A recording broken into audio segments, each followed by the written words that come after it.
semuanya, selamat datang kembali di channel Jason Wilbert. Pernahkah kalian bertanya-tanya saat kita minum obat untuk sakit kepala atau flu?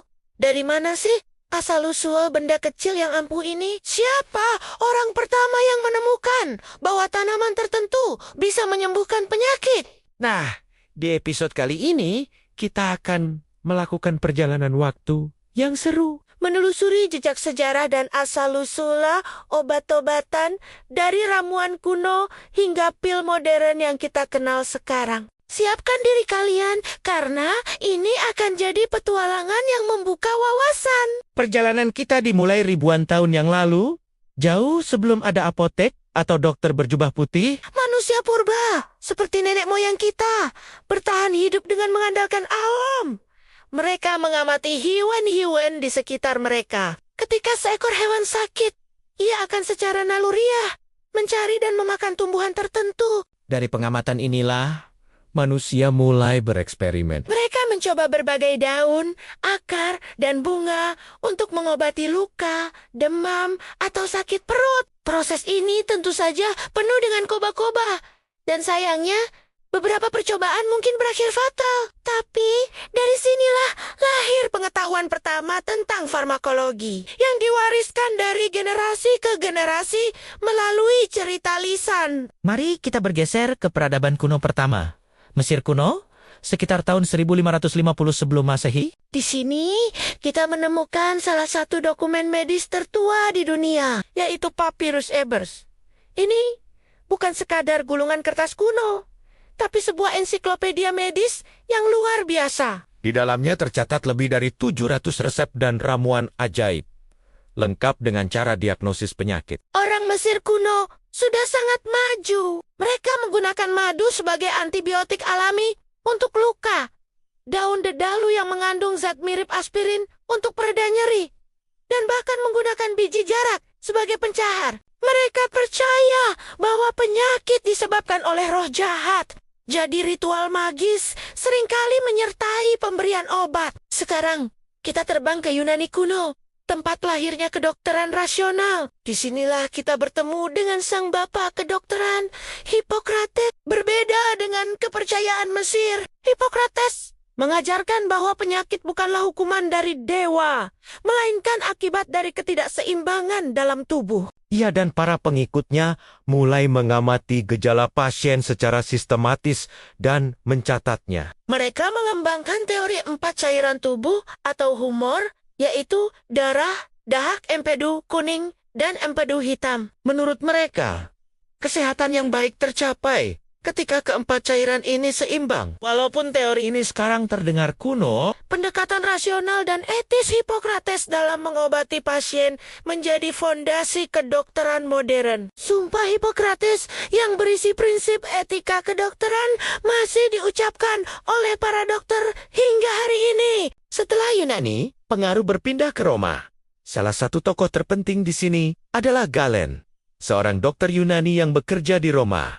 Galen adalah seorang apoteker ulung. Ia menyempurnakan banyak resep obat dan menciptakan metode pembuatan ramuan yang sistematis, yang dikenal sebagai farmasi galenik.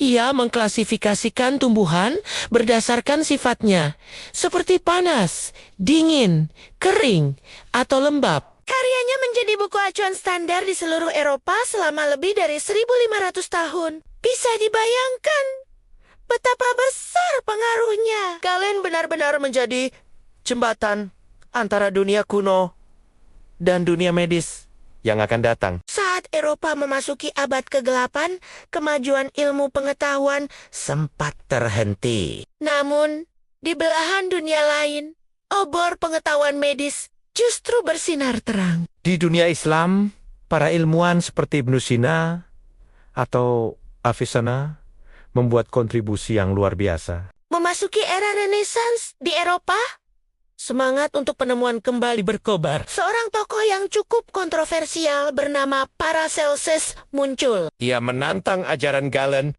yang sudah mendarah daging. Paracelsus percaya bahwa kunci pengobatan tidak hanya terletak pada tumbuhan, tetapi juga pada mineral dan bahan kimia. Ia memperkenalkan penggunaan senyawa seperti merkuri, belerang, dan antimon dalam dosis kecil untuk pengobatan. Prinsipnya yang paling terkenal adalah hanya dosis yang membuat sesuatu menjadi racun.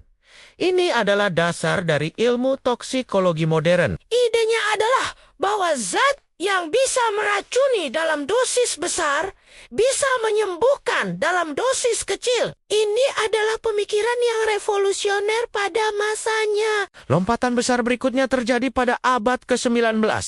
Ini adalah era di mana kimia dan biologi berkembang pesat. Para ilmuwan tidak lagi hanya menggunakan seluruh bagian tanaman. Mereka mulai bisa mengisolasi zat aktif di dalamnya. Pada tahun 1804, seorang apoteker Jerman bernama Friedrich Riner berhasil mengisolasi morfin dari candu. Ini adalah pertama kalinya senyawa aktif dari tumbuhan berhasil diekstraksi dalam bentuk murni. Penemuan ini membuka gerbang baru. Tak lama kemudian, kina dari kulit pohon, kina berhasil diisolasi untuk mengobati malaria. Dan salisin dari kulit pohon dedalu, yang menjadi cikal bakal aspirin, juga ditemukan. Era obat-obatan modern berbasis kimia telah lahir. Kemudian, datanglah salah satu penemuan paling tak disengaja, namun paling berpengaruh dalam sejarah.